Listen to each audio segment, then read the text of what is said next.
This story happened around 4 years ago when I was 15 years old and we moved into this house.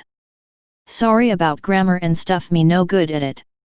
Backstory: we live in a very small tourist town, school K-12 in one building and population of 700, not during tourist season, kind of small. There was this weird druggie that everyone knew and hated. He lived in one of his parents' houses and did pay rent, so they decided to kick him out. My parents were friends with the family, and helped take care of his kids when he couldn't, so we were on pretty good terms. They gave the druggie, I'll call him just D for short, 30 days to move out for failing to pay a single rent check in his miserable life. We weren't doing very well at all financially and needed somewhere to stay or rent. We began talking to D's parents about the house and they said we could begin renting to buy as soon as he moves out. The 30-day mark came around and we asked D if he was ready, and he acted like he knew nothing about what we were talking about. His parents said they were just going to give him some extra days and help him move his stuff. So we waited another month. At this point, the current place we were staying we had to move out of in a few days. We went to the house and went inside to see all of D's stuff still there. We decided we couldn't wait and just bagged his stuff up and told him to pick it up. Fast forward about a year, we always heard scurrying like mice and stuff in the ceiling, but we have a ton of strange animals like mice, snakes, lizards, chinchillas, etc. One of our 4 snakes went missing from its closed tank with clips holding down the lid. There were no holes anywhere to be found. We didn't think anything of it, but it was a bit strange. Eventually we started hearing louder sound and our dad said it was just the house settling. Stuff was disappearing from the fridge, electrical bills went up, we smelt smoke, etc.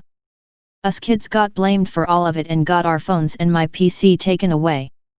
But the power bill was still up.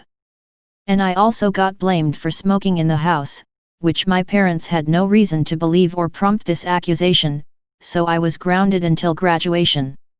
I was mad now because I did not smoke in our house. I was unbelievably bored one day, not being able to do anything, so I decided to explore our attic. I opened the door, holy shit. My mom then came right up the ladder ready to beat me and saw it too. A bed, microwave, mini fridge, cigarettes, unsmoked blunts, etc.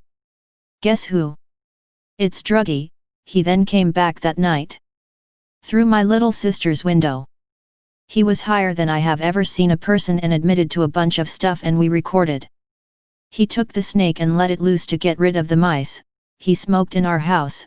He snuck in through my little sister's room every night. But none of this puts this in r/let's not meet now, does it? In court he then admitted to making a small hole in the floor of the attic to watch my little 11-year-old sister sleep at night. We changed all locks, got a Ring doorbell, placed higher security locks on all windows, and more. And the worst part of all, this creep only got 6 months probation for marijuana possession, which wasn't yet legal in my state. He got only 1 year of prison for breaking and entering for an entire year almost every day. What kind of bullshit system is that? He did have to pay a pretty heavy fine for damages and had to pay us back a year's worth of our electric bill. We are now out of debt and my parents are living steadily because he finally finished paying all fines to us. My sister has to go to a therapist twice a week and might never get a good night's sleep again.